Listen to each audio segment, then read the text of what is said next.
Hi. Awesome. How are all you people? Good. Anyway.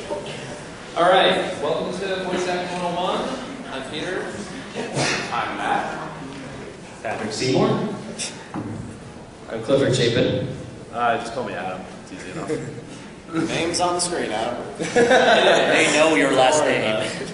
Whatever, it doesn't matter. So, basically, what we're going to be covering here is voice acting, voiceover, what we do with it. No! I thought this was an Italian. Hey, focus. Can you all hear us? Okay? You good? Yeah. People in the nosebleeds, you can hear us, right? Yes, a little louder. We'll speak Speak more into the directly. microphone. All right. You're a voice actor, you shouldn't be afraid. But, guess we should just introduce ourselves a little bit more? Yeah, go for it. Go for it, you're first. My name's Gerkman, of course, like me yet. But, I'm voice actor. I'm a DJ for 91 Panelists fan. I usually do anything from fan dubs, DJing work, and radio plays, original work, commercials. And that's pretty much it for me. Now I'll steal the mic from him. My name is Matt. I am also a voice actor, just like everyone on the panel. I've done some original things. I did some stuff with Funimation recently. Nothing too big, but mostly.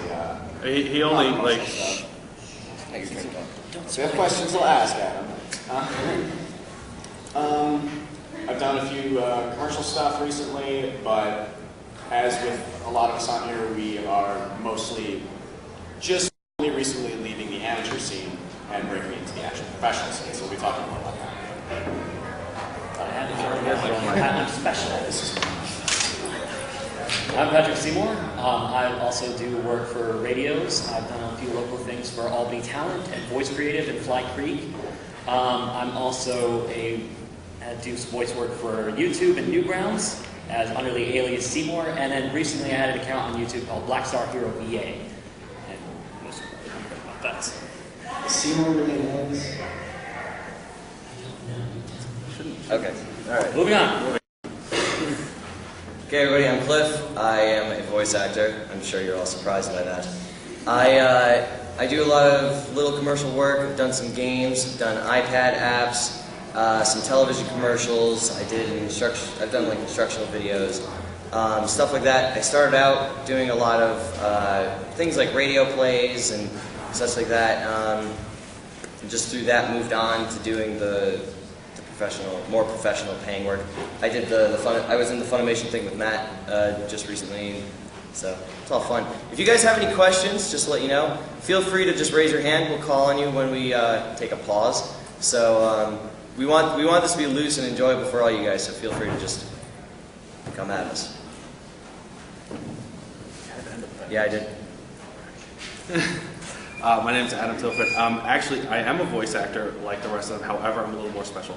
I'm an author. I have a published novel. I am a producer. I'm also an animator. So I can give perspective on both from behind the mic as well as from behind the directing. It's like see how a director tries to look at a voice actor and what we want from them and how we work with them and the best way to go about that. So I'll probably be more useful and resourceful than him, but he'll do his best. Thanks. Anytime. You know, a little personal there. A little. It's a local man. All right. So, of course, opening up, getting started, equipment, things, for me personally, I run either Blue Yeti Pro or an MSL V87 low noise studio condenser mic. And that's just made it work just fine for what I need to do. I've been able to do professional stuff with it, so that's it. Oh, software. Software, for me, Audacity, WavePad, sometimes Adobe, if I can get it to work. But other than that, I just run Sony Vegas as like cleanup and whatnot. So Audacity is a very good free program for anyone who's looking to get into voiceover. It's got a lot of capability. There's some limitations, but it's definitely the best free thing out. Not definitely. Opinionated. It's one of the best free programs out there for anyone who just wants to do it for fun or maybe look into doing it more frequently. I personally have a Samson CO1U condenser mic. It's a USB mic, so they're not perfect, but it's up there. They get a little expensive. And I mean, pop filter. That's so you don't get those things in the mic, but and Oh, that's creepy. I don't know. Other people have more expensive stuff than me, so I'll hear what those have to say. I think I probably have the biggest investment because I spent so much on microphones. I'm surprised I haven't like that. I don't think your mic's working. Give me this one. Yeah. I don't know. As I mentioned before, I probably have gone through so many mics. It's insane that I haven't had a negative deficit in my count. Right now is a Studio Projects B1 microphone with a Voxguard isolation wall. And what that really does is imagine this giant black shield in front of the microphone with foam on the other side.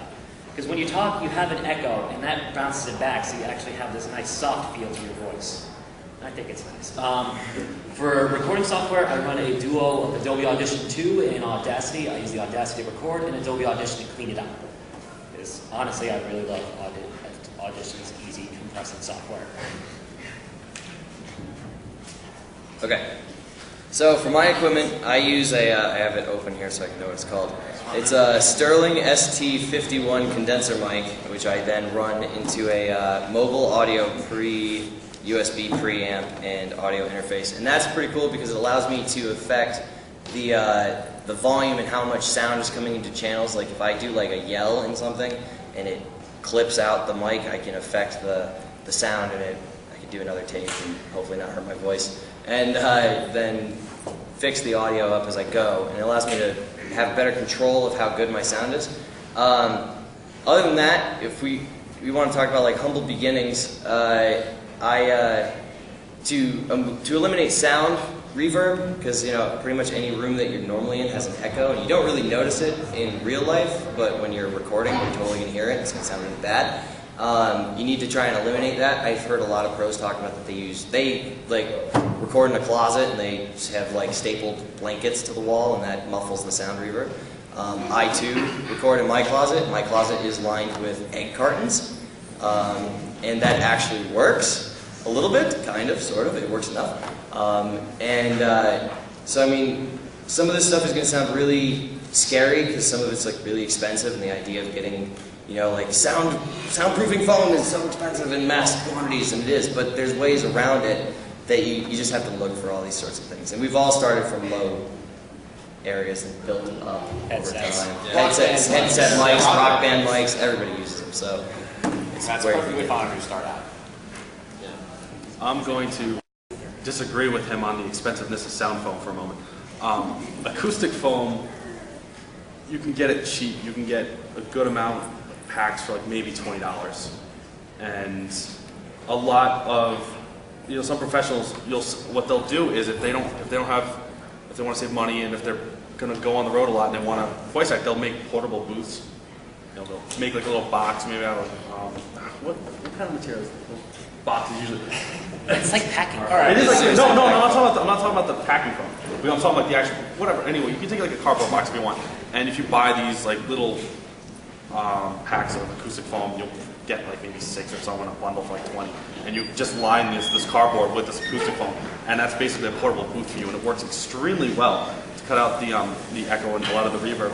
Wow, there's actually a lot of people in here. So I know this is a voice acting panel, but I do want to bring the question: how many are really looking into becoming voice actors and like interested in? Okay, that's a good one. Good. How many have? Here's the next one. How many have actually done any sort of voice acting work? Or acting in general. Yeah, or acting in general. Acting is good. Yeah, Acting's really good. Okay. Look at all these hands. Okay, no, that's good. No, it's good to know that.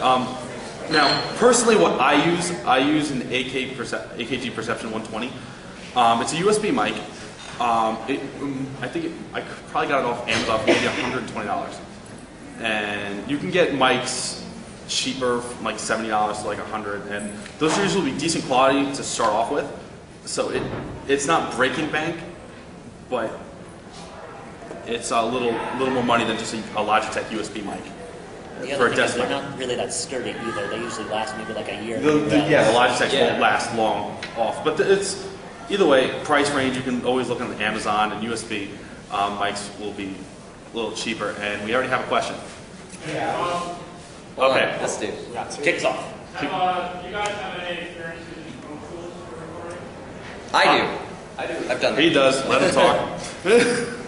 Yeah, when I was in college, we had a studio that had Pro Tools. It's nice. What do you want to know? No, I just asked what your opinion is. Oh well, Pro Tools from what I've seen, typically Pro Tools is what you will be. In a lot of cases, will be what's used in an actual studio, and it's professional, truly professional grade quality. But it's also like hell's Pro Tools now. Pro Tools. It's an awful lot of money. To be honest, expensive. for like voice acting, I don't think Pro Tools is something you'll need unless you're on the mixing end of it. Right, Pro Tools is a really good tool for the mixing element and putting together the full project and the sound effects and the music and all that and how you can affect it. Recording wise, if you're just looking for doing the voice over element on its own, the programs we've mentioned are perfectly fine. But if you really want to make an investment into Pro Tools, Yeah, that's I got like hobby music thing, so I got a small handbox. Oh, yeah. So, very cool. I Where was the other where was question? the second question? Okay. I was just going to ask about what the price range is for microphones usually. For what quality? Yeah. Let's just, Yeah. we could just say how much. Yeah. For really cheap mics like Logitech, CAD, maybe some of the smaller Samsung mics that kind of look like this, usually about 20 to 40 bucks. But like the microphones that like me and Matt use, they're usually like 150 or higher. At least. Yeah, my Yeti and my MXL were 200 plus. So You have another question? You mentioned that Logitech usually lasts like a year. How long do those other ones typically last? I've personally had my AKG for like a year and a half so far, and it's amazing. Before that, I personally had an Alesis podcast mic that lasted me about 3 years, and it's still working perfectly fine. I just upgraded to an AKG Perception, and I just gave that mic off to someone else. My mic I've had my mic since I really began. When I began, I had like a Radio Shack headset mic, which was only like 20 bucks. And I mean, if you really want to start from the humble beginnings, like I said before, that's, where you are. But my mic cost, oh God, I feel like my mic was like $100 and something to $200.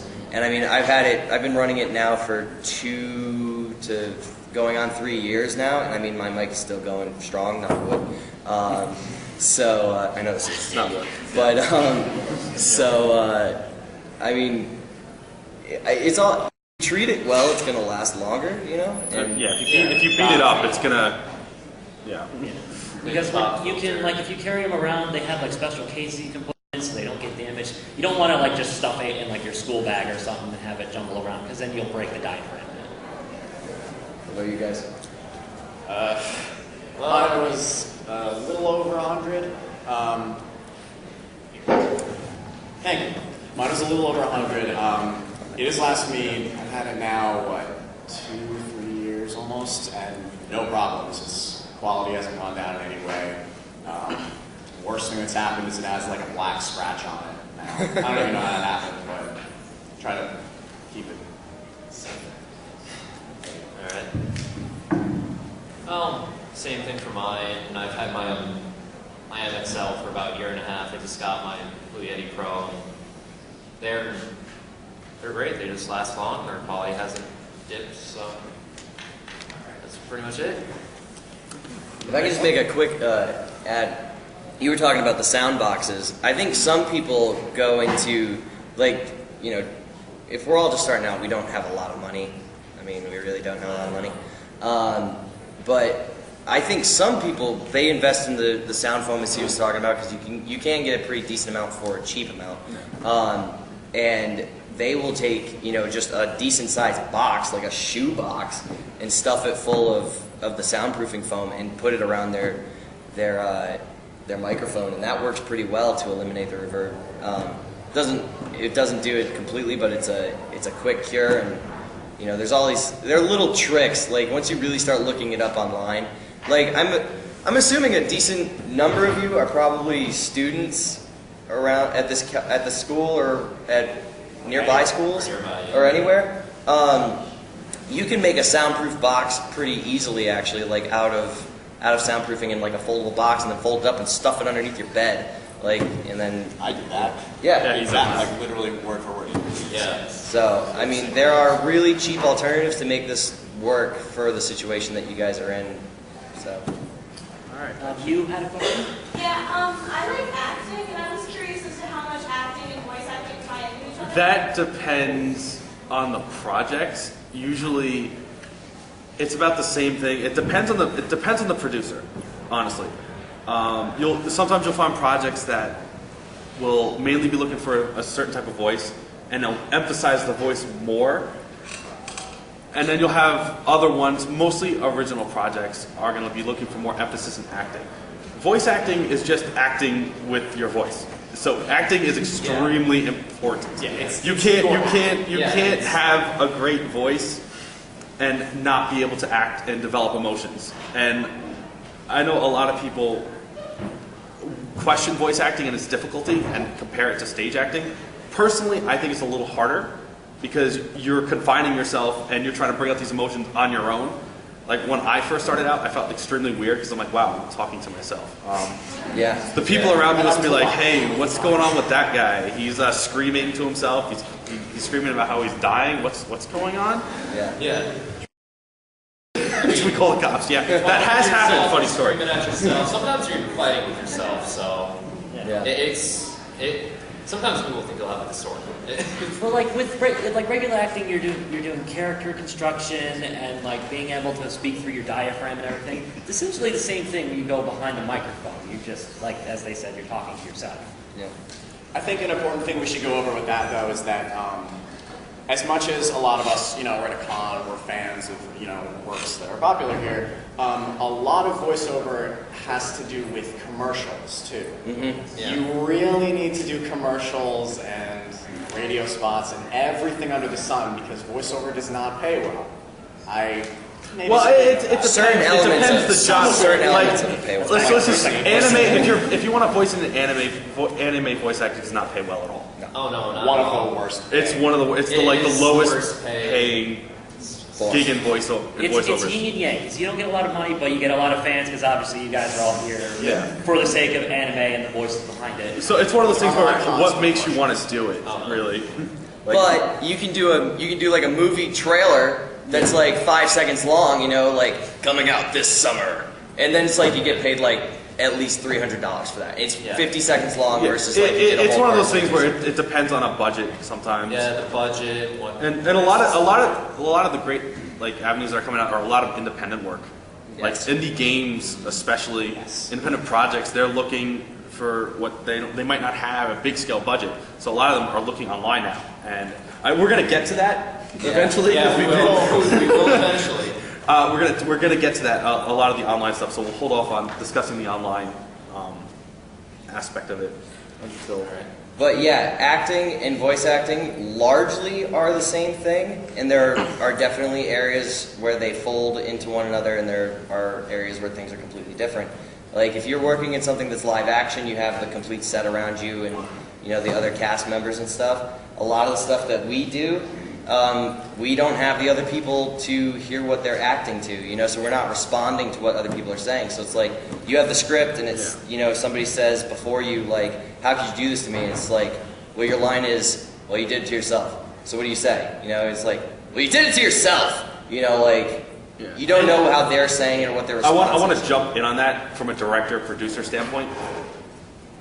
Sometimes director-producers will expect the voice actor to anticipate the atmosphere. So directing and if you have a question on how you should pronounce a line, obviously you should contact them like, okay, I don't know how to do this or I don't know what the situation is. Like me personally, I have read-throughs.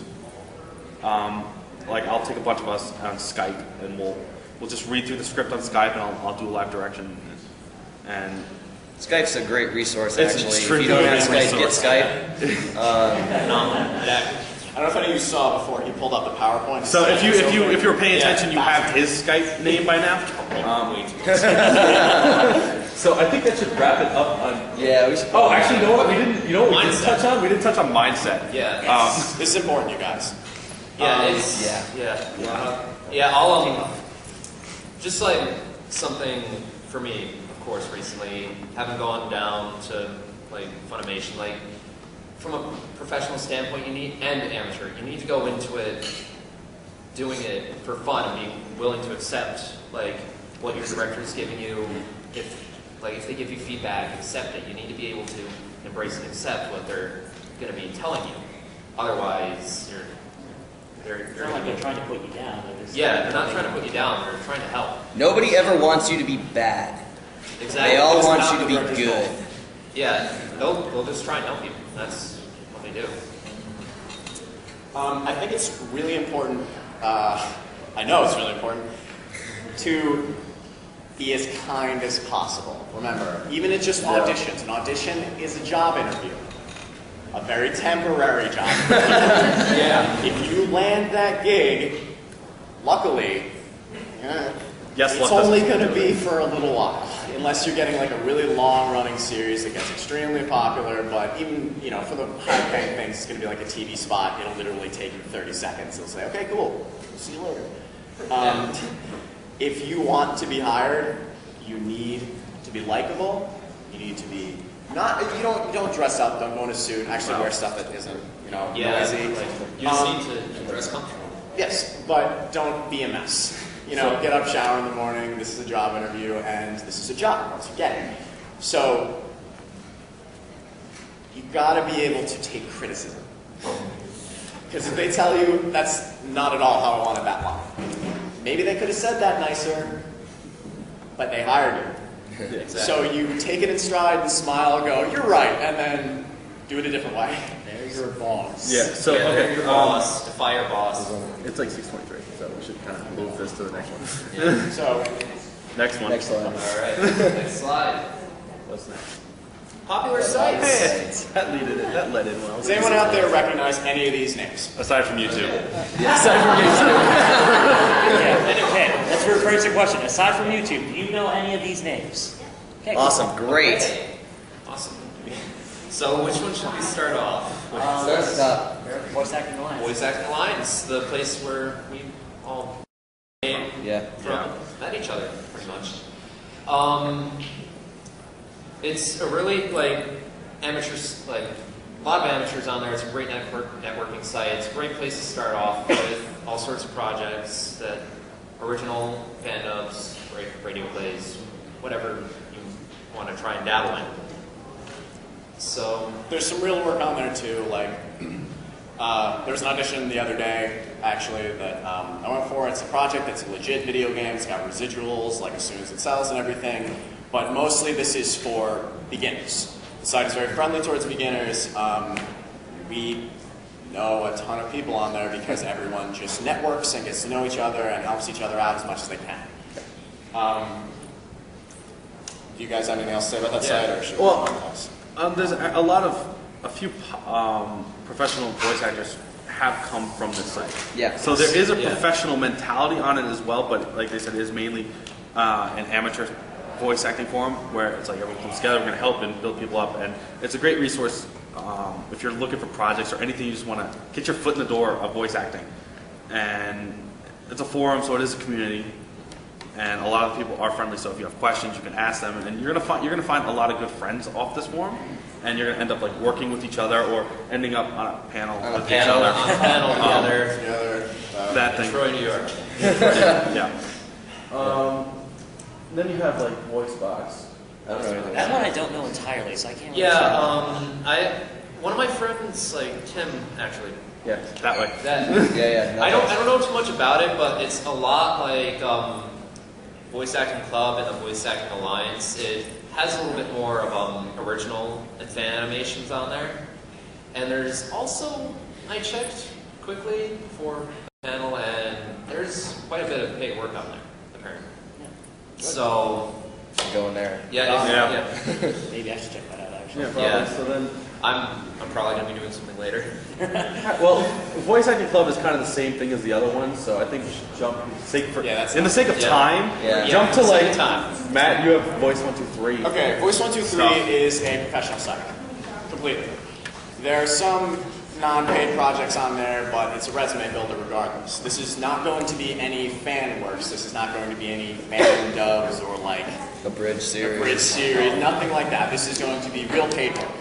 And it's competitive. Very. It's very competitive. Cliff and I can tell you we were on there for 2 months with a premium membership. That means they get us auditions basically every day. And I didn't get a single thing. I got one. You're not going to get everything you audition for. Yeah, you're not gonna get everything. Yeah. I mean, I've gotten a few invitations. Like I got something for like a children's cartoon. It was like Puppy in My Pocket, and apparently they're still deciding, but I don't know. I haven't heard. It's a lot like fishing.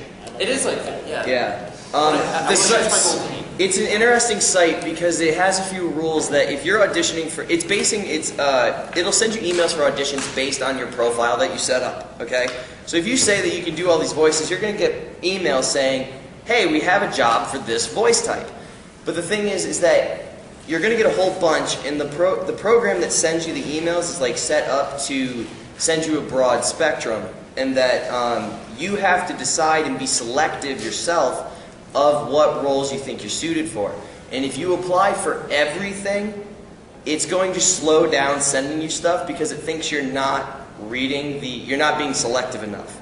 So you have to be really, really choosy with it, and it's like a $300 subscription for a year. Yeah, it's so pricey. We it's got it something for free for we got it for free months, by like doing a test thing. But it's something that, you know, if you're going to make the investment in it, you have to be able to play by its rules and do it, you know, well and confidently.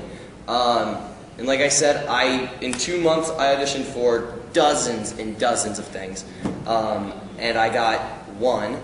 And it was pretty cool though because it's just about to come out actually, and yeah, it's an iPad book reader thing, The Perilous Pit.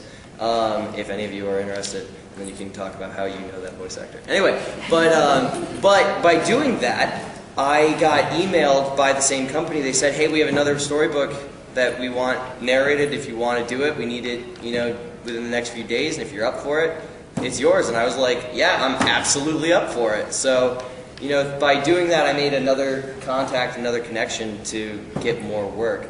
So, I mean, it's tricky. It's all about playing a game. So, Yeah. And on the other end of the spectrum, I actually got one role from there, and it was a one-liner, it was $10, and it was a dying guy.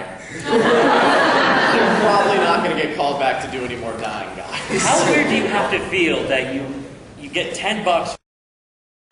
Whatever, man. I feel it's like amazing. easy $10. Feels good. Yeah, easy $10. you had another question. What's your question? At first I was going to ask what the subscription was, but now I'm also wondering how the hit rate you had on Voice 123 compares to your freelance service. Do you do lockdown on your own, or did that help significantly? I'd say, considering we were only on Voice 123 premium subscribers for 2 months, we can't say too much about it. I'm looking into getting an actual subscription. But depending on your contacts from these previous sites we've listed, you may build up other people who can get you real work. So I'd say we probably have more experience getting work from people that we know and we've made connections with rather than from that site, but most people probably would get more work from there once they find their... I do want to interject and say, if you're just starting out, I would not rush to... Don't rush for a paid this. subscription yet. And that's what like the Voice Acting Alliance, the Voice Acting Club, and all those other forms are better for, because you'll get experience and practice under them to build your confidence level and get a little better and more prepared for, like, oh, okay, I want to try professional stuff, so let me go. And once you're really ready for it, you can take that step. Yeah. And I mean, between my 2 iPad apps that I got for this, I've made almost $200. So I mean, I could almost afford the subscription just on the jobs that I make. So Okay, anyway. that should wrap it up for sites. All right. Audition process, etiquette. I mean, we kind of covered that. We did cover that kind of by going. Yeah, but I guess we can just go over like the rules for. Yeah, I'm just gonna jump on. There we go. No, I'm just Yeah, like, right. talk to them. Yeah, I'm just gonna jump on this one because as a director, I'm just gonna say what we look for. You'd be so. It's like your voice fitting the character is one thing, which is good. Your acting ability is great, but the main thing we look for is do you follow instructions well? And we will. I know I do it. I will write like a lot of instructions specific. Like I want, like send me the file in this type of name, like MP3 only in a zip file, and I might be able to accept other formats, but it's just I want to see if you're going to listen to what I'm telling you to do, and or you're going to give me a problem. And if someone will ask me like, oh, I can only do it in this way, I'm like, yeah, sure, send me how you can do it, but you really need to be able to follow directions and read the instructions because by seeing you being able to do it this way, the director's gonna be like, okay, they can follow it. And so when I have to send out a script for them and I'm gonna give them line reads and directing, they're gonna listen to me and they're gonna get me the lines when I need them and I'm not gonna have to chase them. So definitely be very humble when you try to audition for something. Mm-hmm. Nobody likes egos anywhere. No. And the other thing I wanted to mention is because actually recently I got the opportunity to be a casting director for an RPG sound effects library, which is basically anybody who makes video games and they don't want to like hire specific people, but they want to have multiple recordings done already. You pretty much get this from them and you have pre-built-in sounds. I got the opportunity to actually cast who I wanted, and I actually had Peter and Cliff audition for it. And they did really good, they followed instructions perfectly, but I had someone who didn't do such a hot job, but they thought they were going to get the part and were all excited because they were friends with me. And that's one thing I wanted to cover, is don't always assume you're going to get the job because you're friends with the person. I got the job. Because you listened to me. But Peter did. I didn't, but that's okay. Move on. Moving on to the next stuff. Yeah. Like, That's big. Moving on. It's not a big deal you don't get something. You're not going to get most of the things you audition for. yeah, trust me. Audition for enough to know that. That's pretty much it. Yeah, it's pretty Yeah. Next one. Moving along. Next, yeah. Pretty much that. So let's say you got the part. Now, what do you do with it? So we said before that you want to be pleasant. You want to treat it like a job. You don't have to actually read all that. We'll go over it. I see everyone looking up there. But I just want to say things quick. Lip syncs for anime. Yeah, lip syncing ADR, that's not for like a whole bunch of other stuff, but for that, like when you get to that, when you're especially in a professional booth, and they have like the anime playing, you have to be able to use your script and be able to match the mouth flaps and the lip sync. It can be kind of awkward at first, but once you get into it, it's second nature. You have to read here and look here at the same time. It's like playing drums. You're trying to follow three different things at once. And like, so you have the director telling you what to do, you have the anime on the screen, you have the script in front of you, there's a little ticker that shows you where you're supposed to start and stop. And you also keep in mind that you created a character, you have to keep the voice. So really, That's way it's more stressful. Yeah, it's stressful. That's way more than 3. Yeah. So, Yeah. What else? Yeah. Well, I guess Regular scripting is pretty easy. don't forget the emotion. Don't even forget the emotion for commercial reads. That's important. Yeah, you need that kind of, like, depending on what it is, you need that kind of pad for you. You need that kind of pad for Know you. what the director wants. Know what the directors want. And You want to sound like you're selling it to them. yeah. And if you get a script ahead of time, Read read it. it. Yes. Read it. Because if you walk in there and you haven't read the script, you're not getting the job. And if you have any questions on the script, they're going to want to know that sooner. So, like, if you have any questions or anything you need to know, they want to tell you that so that you can just breeze through it. They don't want to encounter a problem. And you can always tell them if there's something in the script that you would want to see fixed, because they'll listen. Yeah. They will. I mean, if like there's something that there's a sentence in there that's very awkward for you to say, so that's not coming out right, let the director know. Yeah, And they will but make change sure it. when you say it, you don't say, this line sucks. Yeah. Say like Yeah. Say it this way. It's better. Tactful. It's like grammatically correct my way. Just be very humble about it. Be like, look, for me, reading it this way might be better. Is that okay if I give you a take with this? Yes. And this goes for amateur stuff as well as professional. Yeah. Yeah, this is across the board. So, So, Yeah, across the board. Well, that's nice. It was the receiving and giving. Okay, honestly, how many people are good at like taking a critique in anything and not feeling attacked? How many people think they are? How many people really are? Because we all start and we all think we are. Are you kidding me? I still feel like I'm attacked sometimes. I'll just like walk away and be like, okay, this is bombing. No matter what you do in voiceover, whether it's a commercial or it's a Disney movie, a high-budget Disney movie, or it's like a low-budget anime that's like 5 episodes. Or a DreamWorks movie where you play a zebra. Yeah. There are going to be people who hate it.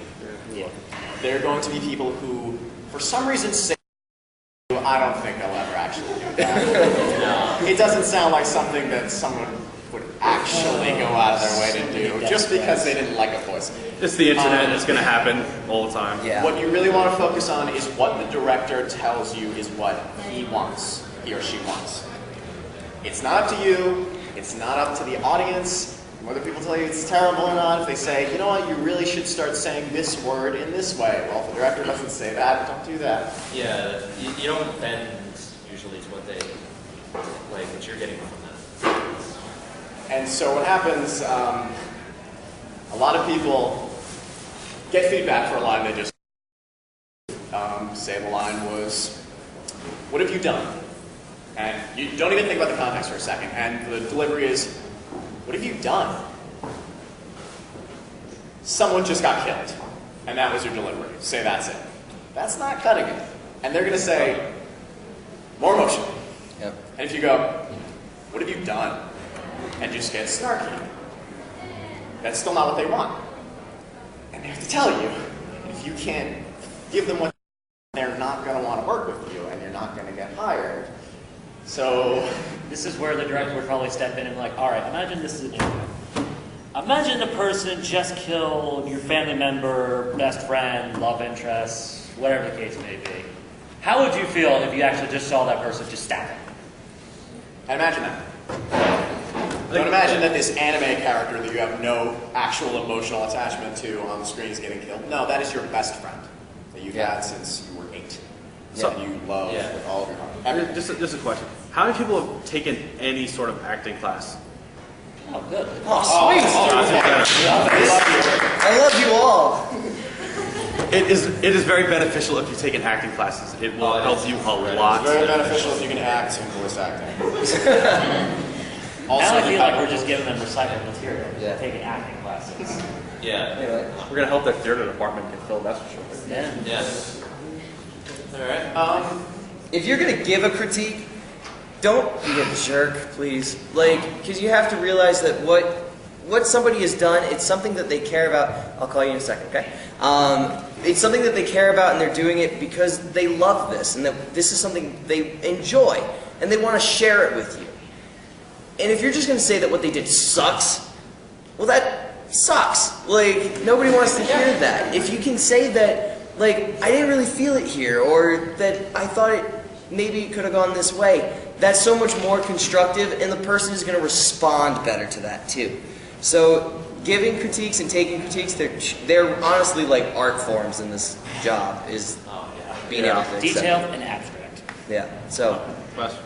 I don't know if you guys have experienced this, but I know with stage acting it's really awkward if a director changes in the middle of a production or whatever, there's a new director. How awkward is it to have to change the director? Well, I don't think a lot of time. See, a lot of time with projects is like the same part, like the producers doing it themselves. I think you'll get a lot more instances where you might audition for a project, you might get excited for it, and then it doesn't happen, or they just stop responding, or they recast you without. Or that's always the problem. They recast you without telling you. Yeah. It's incredible. Audition for a project you're really psyched about, you finally nail the part, your first thing, you do all the lines, say it's like 4 episodes of a high budget thing, and then the producer realizes they don't want to do it anymore. Yeah, it happens. And you wasted your time. It does. It's a good learning experience. Learning experience. Exactly. Practice. I can share a story from from Neil Kaplan. Is it a quick story? Yeah, it's a quick story. Okay. Neil Kaplan, if you guys don't know, he voiced Optimus Prime in Transformers: Robots in Disguise, and he was Tychus Finley in StarCraft 2. He had, back when he was voicing Optimus Prime, in that Transformers series, it had two different directors. One who was an actor on the original 1980s series, and then one who was just, he was just another director. And you could tell who directed what episodes based on Neil Kaplan's performance as Optimus Prime, because the director would direct him differently. So those sorts of things happen. Not so much on like our ends of it a little bit, because a lot of it, if it's like a business thing, it's going to be like really fast, and it's just going to be like, hey, do this, blah, blah, blah, that sounded great, moving on, okay, great, good. Yes? Question? Have any of you had the experience or know anything about what happens when a voice actor has to take on the role of somebody else, like somebody else quits and you have to take on the understudies? same character? Understudies recasting? Yeah. Yeah. There's an entire field of work in voice matching, which Yes. is like celebrities who are in a movie that's really popular and they make a video game tie-in to it, and those celebrities don't want to kill their voices. Video game sessions are terrible. So how important is it in terms of making sure you match your predecessor as opposed to trying to do it your own way as well as you can? Depends on the director. It really depends on the project. It's up to the director. Let's just, do you want to mention the Dragon Ball Z reference when Dragon Ball Z used to come out and how many times I switched Goku? Oh yeah, Goku had like 4 different voice actors. Yeah. Or, what's a good example? How many of you guys know the movie Osmosis Jones? Good hands. Okay. You know how there was a series based on it? And in the movie, it was Chris Rock. In the series, it was an actual well-known voiceover artist of Phil Lamar, who actually did really successful in impersonating Chris Rock's voice. Mm-hmm. Another good example is Obi-Wan Kenobi from the Star Wars prequels. Yeah. It was... Ewan McGregor. Yes, and his vocal understudy for the series was actually James Arnold Taylor. Yeah. And if any of you know who James Arnold Taylor is, if you watch Drawn Together, he was Woobat. He does like a million things. The list is credits to just take the rest of our time. So, matching a voice for when like recasts or something happens, it's a completely different kind of animal, because if you're like, I can't sound like Patrick. I don't sound anything like Patrick. If Patrick were in a show and he quit or something, and they had to, I don't know, and they had to recast him, I'm not getting that part. Like, because I can't sound like him. And in some cases that's really important, and then other cases it's not. It just comes down to what it was. Back to the Future's old cartoon show was, Marty McFly was voiced by, oh shoot, I've just lost his name. The guy who played Danny Phantom. If you guys know that show, that was him. Thank you. He voiced Marty McFly in the animated series. Then they just came out with Back to the Future's game, and he's voiced by somebody who actually sounds exactly like Michael J. Fox. You know, so it depends on the project and how close they want it to be tied into what it is. So just know we got 15 minutes technically. Yeah. Wow. Where we want to go. That's fine. So we definitely need one more question. All right. Yeah, this is kind of yeah, I remember this. we'll go over that. Yeah, that's just.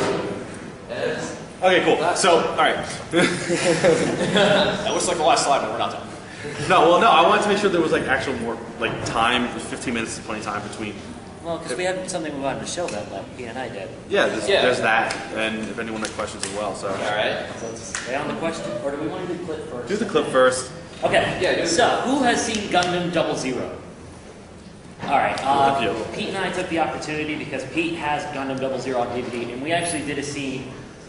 Spoilers for anybody. It's Final Fight scene between. It's so bad. Between Graham and Grandmaker and Setsuna. So I play Graham and he plays Setsuna. Now this is a amateur fan production. Obviously, this is not the official dub. We're not casting that. It's for practice and fun. and this will not be redistributed. And just before we play this, I want to point out, if anyone's gonna fan dub something, please don't go torrent it. Don't go steal it off online somewhere. It's buy the product. Yeah, buy the product, Support because the industry. pirating is hurting the industry, and some companies, Bandai, who did this stopped. And stop distributing anime Stopped distributing in North America. America. So just pointing that out. Continue. All right. Hit it.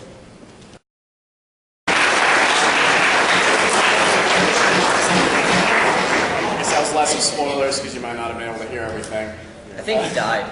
I'm not sure. He died. I'm not sure True either. story. One of them passed out while screaming. That actually can happen. Very Yeah. It has happened at Sean Chanel. Yeah. That's good. Yeah. So one of the really interesting things about the time that we're living in right now is that there's more opportunities for voiceover work for people starting out than probably ever before. Because you guys think about it, 10 years ago, the indie game scene didn't exist the way it does. iPads didn't exist at all. And now we have all these new things that they're looking for new talent and people who will work cheaply, but effectively and with talent. And you can take that and put it on a resume. So we live in a time right now where you can capitalize on a lot of opportunities if this is something you really want to pursue. Like he mentioned indie games, and which is definitely indie gaming is definitely the biggest, I think.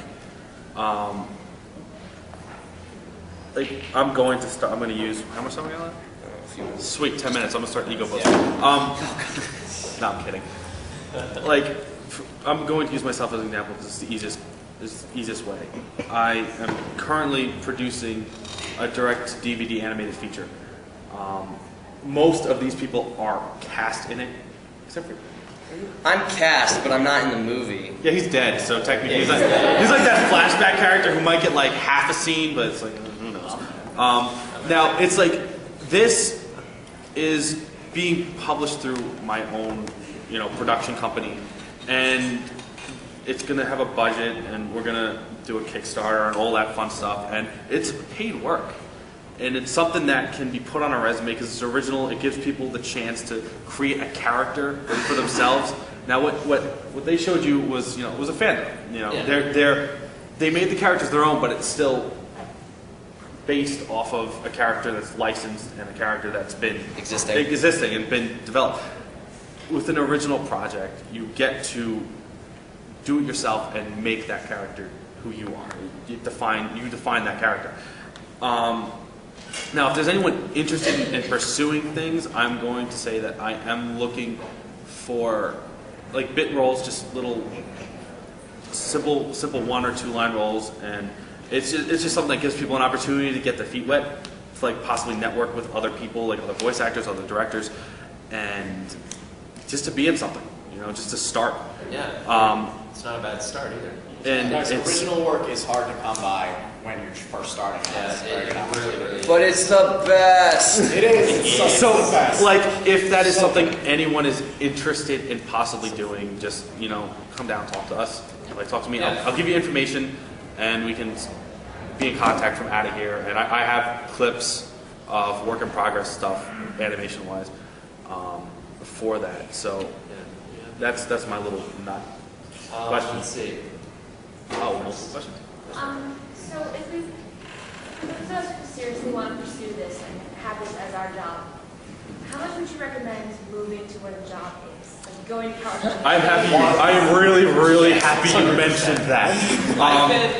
Me and It's Patrick very- can especially vouch for this. We live in upstate New York. You know how much work we get up here? But before you say that, I want to touch making it your career. Yeah, that's important. Don't make it your single career. A lot of professional voice actors have real jobs. I make sandwiches for This, like I said, But they're good. they're good, but They're amazing. like it's a very hard industry to get into. You might get an audition and land it, like, oh, I got this awesome audition, and you might go like 6 months without another audition. Before another. You need to survive before. So honestly, moving to another state or it's like California, don't rush into something like that. Make sure You have to be able to survive. you have to be prepared for it. It's save up money before you move there. If you're gonna move there, make sure you could possibly have a job. Like, the movies where, like, it's about, like, the girl who's, like, a waitress and trying to get a job as acting? That's not a stereotype. That's actually true. We know so many actually how it ways of is. doing this. And keep in mind, everyone else is going out there trying to find a job. So Yeah. economy in LA, I don't think is that good right now. Yeah. I'd say LA Texas, actually. No, I'm not. No, I'm just saying. No, I think there was actually legit issues No, with yeah, their that's economy. true, that's true. Yeah. I mean, maybe we should mention the actual places. Yeah. In America itself, the best 3 places, not in any particular order, are New York City. Is it Dallas, Texas? Dallas, Texas. Dallas is anime. Dallas. I'm just gonna go. Yeah. And then LA. LA is more variety. LA has the most work, it also has the most competition, and it's also a very expensive place to live, so you shouldn't just jump there immediately. I would say Texas or New York City, because Texas, the economy is actually really good there. In fact, Cliff, you're living in a place where you're doing $250 a month right now. I hate you for that. Yeah.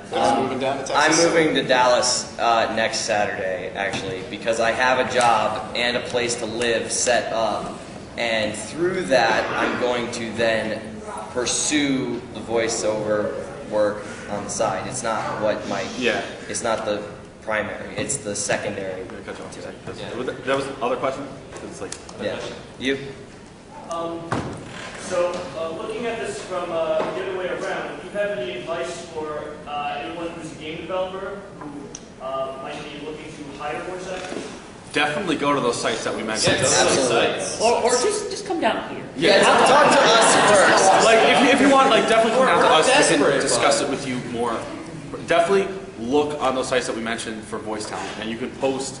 Like, we'll discuss it with you one-on-one if you want. Like, the best way to look for voice actors and like handle an audition thread and stuff like that. I wish we had more time so they can actually. I know. Well, I know. Well, there's also not another panel. Don't advertise it. Anyway, more questions. I know. Post-audition, what kind of thank you notes or cards or emails do you send them to the person you auditioned for? Okay. That depends.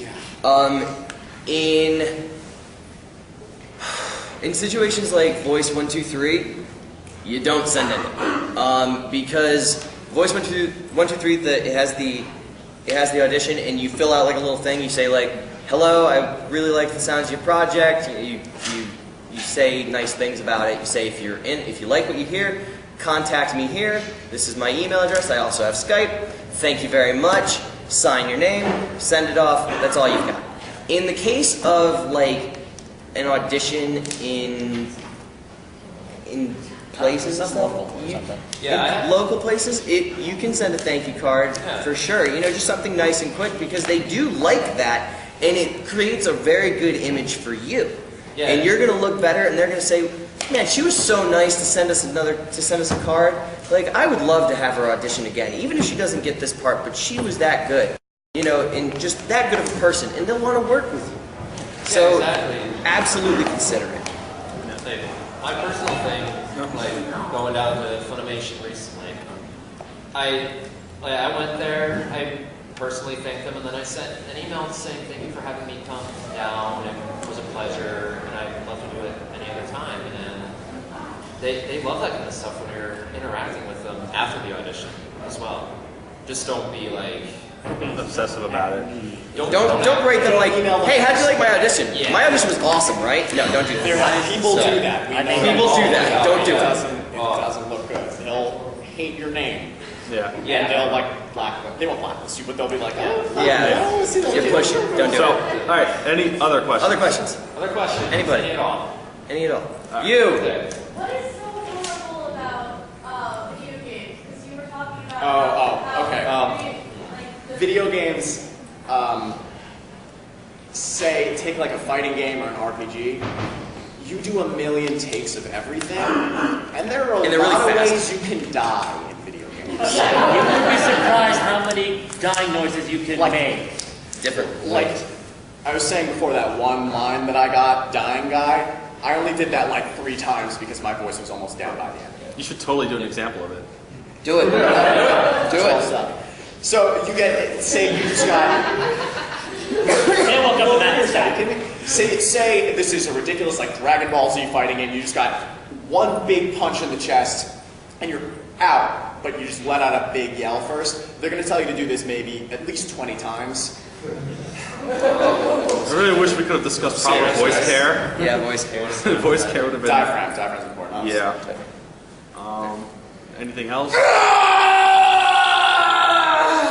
Oh wow, you actually did it. That's one. That's one.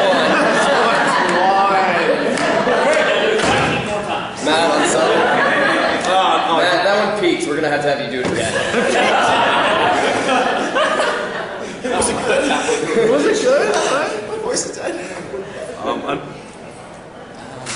There's a lot more to voiceover and so voice much. acting that Yes. we are not able to cram in an hour. So check out those sites. Definitely check out the sites. You know, it's the best resource you could possibly have. And if with- you want, you can actually contact us on the Voice Acting Alliance. That's what they're kicking out our usernames. Yeah, I suppose we should. I'm not really. After the. If you want to contact us, come up. We'll give you the yeah, information. we'll share information with I you. will, and- we can be a good resource if you guys have any questions. Yeah. on the sites. Yeah. Let you know. Thank you for showing up. Yes, Yeah, thank you guys. We love you guys. so much.